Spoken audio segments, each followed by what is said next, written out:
Salut ma belle mame, cette semaine je te souhaite la bienvenue dans ma salle à manger.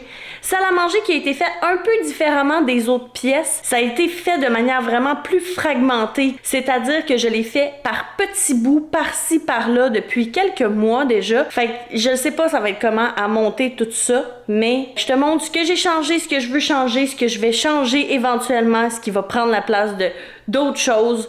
Ouais, ça va être ça. Donc, me voici en... Oh non.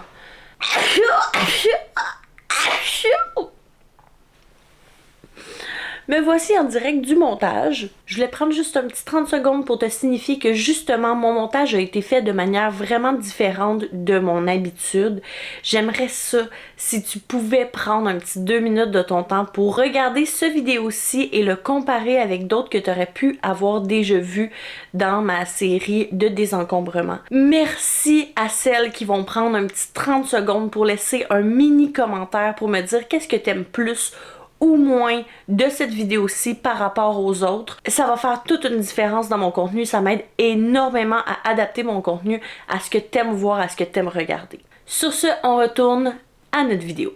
Quelques semaines seulement après avoir fait le désencombrement de ma salle de jeu, j'avais envie de désencombrer le fond du garage vu que je m'en servais de toute façon plus pour m'entraîner, mais que ça faisait juste laisser traîner les poids partout. Pour pouvoir désencombrer ça, fallait que je vide le dessous des escaliers, qu'il y avait toutes les choses de dessin, de bricolage, de peinture. Je voulais plus ça là parce que de toute façon, quand ils font de ça, ils font ça au rez-de-chaussée, sur le comptoir repas. Ils sont pas intéressés à faire ça en bas. Fait que je préférais les monter plutôt que de toujours leur faire descendre les choses. Pour pouvoir libérer le dessous des escaliers, fallait que je libère mon buffet. C'est la première chose que j'ai faite. J'ai dû faire ça en mars peut-être. Pour les besoins de la cause, on est le 5 mars.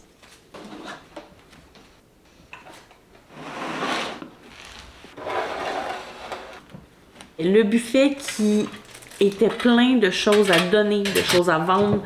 Pas beaucoup de choses à vendre, mais beaucoup de choses à donner, beaucoup de choses à se débarrasser, tout simplement. C'était un meuble inutile dans sa condition.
Parce que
j'ai des beaux clous juste ici, ça va être parfait pour mettre mes élastiques.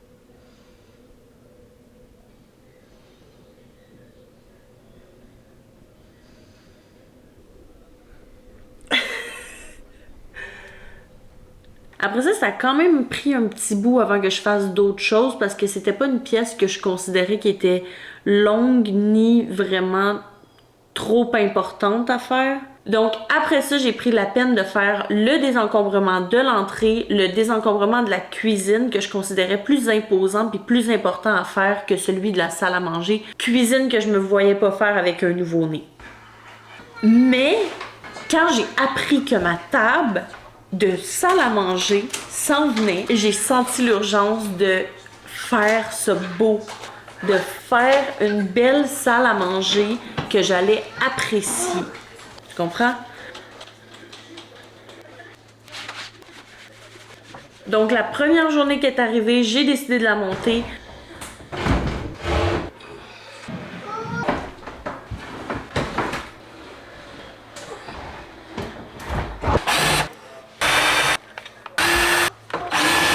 Qu'on enlève. Tu peux faire avec moi. Là, il faut peser sur le bouton ici. Tape. Bravo!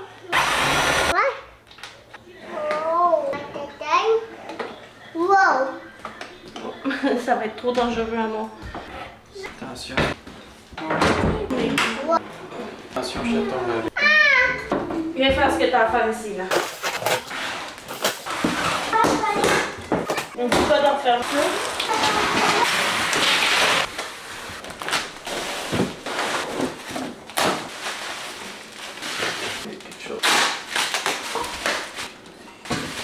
Je pense que j'enlèverai les jus.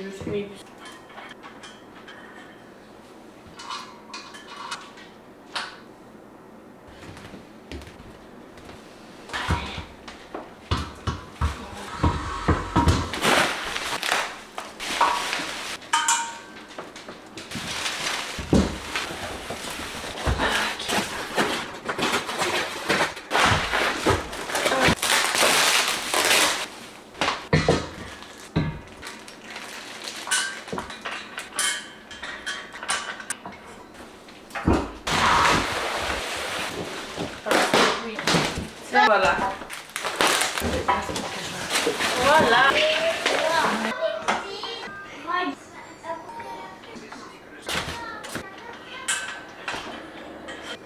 Je voulais voir ce que ça donnait avec les deux extensions. Avec une extension, on a 81 pouces. Avec deux extensions, on a 96 pouces. Ah, c'est combien en centimètres? Donc 81 pouces, c'est environ 206 cm et 96 pouces, c'est 244 cm environ.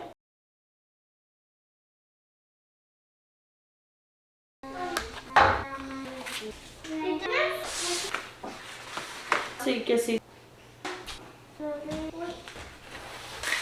Fait que c'est une très grande table, trop grande pour mon espace à mon avis. Donc quelques jours plus tard, j'ai enlevé les extensions, je les ai entreposées et ça donne 67 pouces. Ça marche parfaitement, ça fit super bien dans mon carré, c'est super. Mais là, comme je disais, je voulais pas juste que ma table soit faite, je voulais désencombrer. La prochaine chose que j'ai eu à faire, c'est la décoration de ma tablette. J'ai jamais décoré de tablette depuis que je suis en appartement. Je me rends compte que c'est quelque chose qui est pas nécessairement naturel chez moi, mais je pense avoir fait une bien belle job. Je voulais avoir de la verdure, je voulais ajouter un petit pop de couleur sans attribuer une couleur à ma salle à manger. Je voulais que ce soit beau, je voulais que ça fitte, je voulais que ce soit pas trop d'entretien, fait que tout ça c'est en plastique. Puis somme toute, c'était tout vraiment très abordable parce que j'ai pris des décorations du Dollarama, j'ai essayé d'agencer quelque chose avec ça. Un petit peu de doré, un petit peu de verdure. Commente pour me donner tes conseils puis tes commentaires, ça va me faire plaisir de les écouter. Et là, tout ce qui restait à faire, c'est de vider la vitrine que je voulais me débarrasser. Bon, Fred veut pas se débarrasser de la vitrine et c'est rare qu'il met son pied à terre pour des meubles puis des choses du genre. Je vais essayer d'y trouver une place dans mon bureau quand le bureau va être refait, mais pour l'instant, il va être entreposé dans le garage lui aussi. Et on recommence à encombrer le garage. Yeah! C'est ici là que je suis pas sûre parce que c'est quand même vraiment étroit. Fait que je pense peut-être me débarrasser du buffet pour me monter un meuble qui va être moins large, mais qui va quand même faire beaucoup d'espace de rangement pour ce qu'il y a là-dedans, puis pour quelques jeux éducatifs que j'aimerais afficher en permanence aux enfants. Pour faire un meuble, j'ai des idées en tête, je vais voir au fil du temps dans ma redécoration. J'aimerais ça construire un meuble à partir des calax que j'ai dans la section penderie de mon bureau. J'en aurai plus besoin parce que toute la nourriture que je vais entreposer va aller au sous-sol, dans la chambre froide. J'utiliserai plus ce coin-là pour ça. Et donc, je l'ai déjà vidé. Je sais pas pourquoi, parce que c'était sûr que j'allais pas construire un meuble tout de suite là, mais j'ai mon idée de ce que je veux faire. Je sais ce que je veux, mais il faut que je le fasse. Et là, est-ce que je vais le faire avant d'accoucher? Je sais pas. Je sais pas parce que là, il me reste 2 semaines et demie. 2 semaines et demie avant de me faire provoquer. Je suis tombée à 36 semaines aujourd'hui et là, ben, dépendamment combien de temps ça va me prendre à monter tout ça, ça se peut que j'aille commencer à faire le meuble, ça se peut que j'aille pas commencer à faire le meuble, ça se peut que je fasse pas le meuble tout de suite. Mais pour l'instant, somme toute, je trouve que ma cuisine est top notch. Je l'ai jamais vue aussi belle. J'adore ma tablette de décoration. Ça doit être de la décoration de Dollarama. Ça me plaît de voir quelque chose sur mes étagères qui est pas juste du débarras. Je suis excessivement contente. Et ma table est magnifique. Et je l'aime. Et je suis contente de l'avoir elle aussi. Donc là, comme je suis rendue à 2 semaines de mon accouchement et que j'ai de la misère à être vraiment constante, je pense que c'est le dernier vidéo de désencombrement que je fais d'ici à ce que je vois mon bébé pour la première fois. J'ai bien l'impression que les prochaines vidéos vont être plus sur ma remise en forme. Quand je parle de remise en forme, je veux pas dire que je vais me courir un marathon directement en accouchant. Non, mais je veux reprendre une routine de vie saine, que ce soit du stretching, que ce soit mon alimentation, que ce soit autre chose. Fait que je pense que ça va plus tourner autour de ça pour les prochaines semaines, mois. Je suis hyper contente que tu sois avec moi, hyper reconnaissante que tu sois à mes côtés dans cette aventure-là. J'espère te revoir très bientôt. En attendant, planifie, prends action, mais surtout, profite de la vie. Bonne semaine!